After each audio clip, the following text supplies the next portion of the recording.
All right, we're back with another Q&A video. You viewers have been coming up with excellent questions, so keep up the good work. And I thank all of you who posted questions for this video. Let's get started. Why didn't Gaspipe get revenge on Gambino member Mickey Paradiso when it was found out from Heidel that it was Paradiso who sent Heidel to kill him? Well, Gaspipe was shot in May 1986. Mickey Boy, who was involved in sending the hit team to kill him, was incarcerated on heroin charges. And as the rumor goes, prison spared him from being killed by the Luccheses and John Gotti, who wasn't happy with him. Did you ever know or see anybody that acted normal before becoming a friend that changed completely once they got made? That would be a very long list. I can tell you that Anthony Guzzo looked like he was going to faint from nervousness prior to and during the ceremony, yet walked around with a killer attitude once he was straightened out.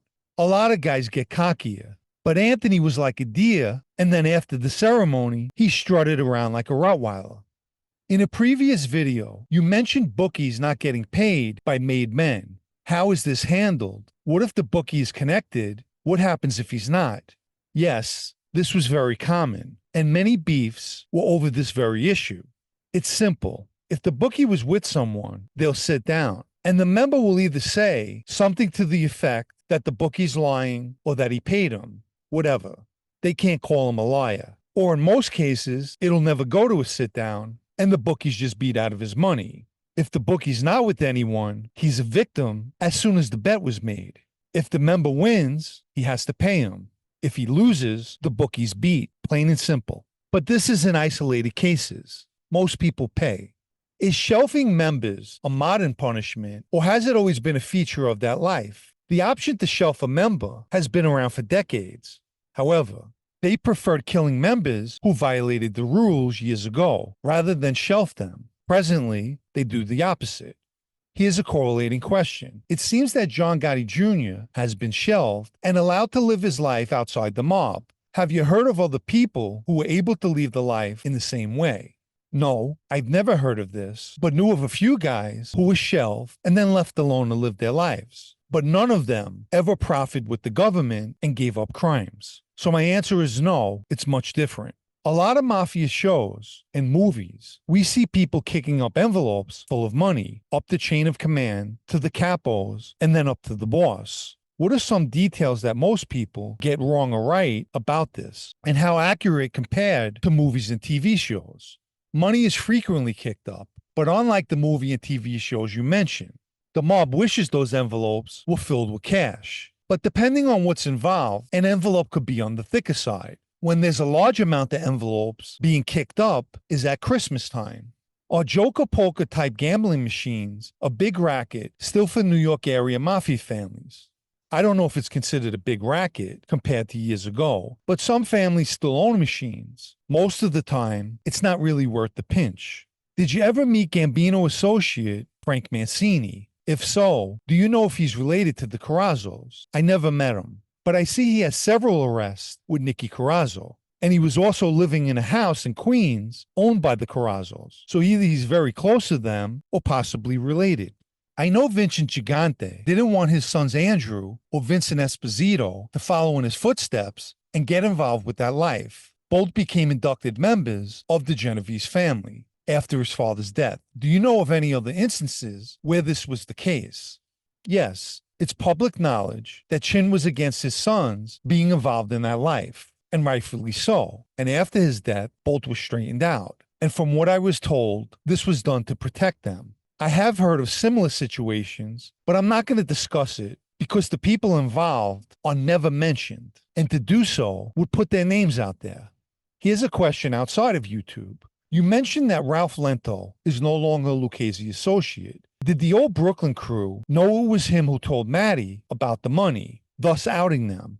Yes, it was common knowledge that Lento was the instigator. This was due to Johnny Sideburns letting everyone know that he was.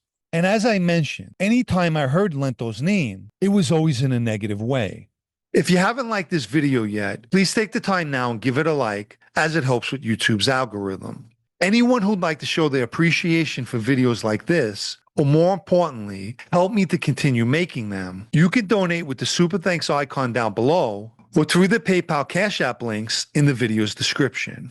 Let me quickly mention my blog, also called Sit Down News, especially for those of you who still enjoy reading. The site can be found at sitdownnews.com and is a paid subscription. I've heard two different schools of thought on being made. One, you have many new opportunities to earn and was basically untouchable. The other was more pressure, having to kick up, following guidelines, and under a microscope. I feel like maybe the glamour of being made probably declined along with the power of the Mafia and the evolution of law enforcement. Curious as to what your thoughts were. Kind of like the grass isn't always greener.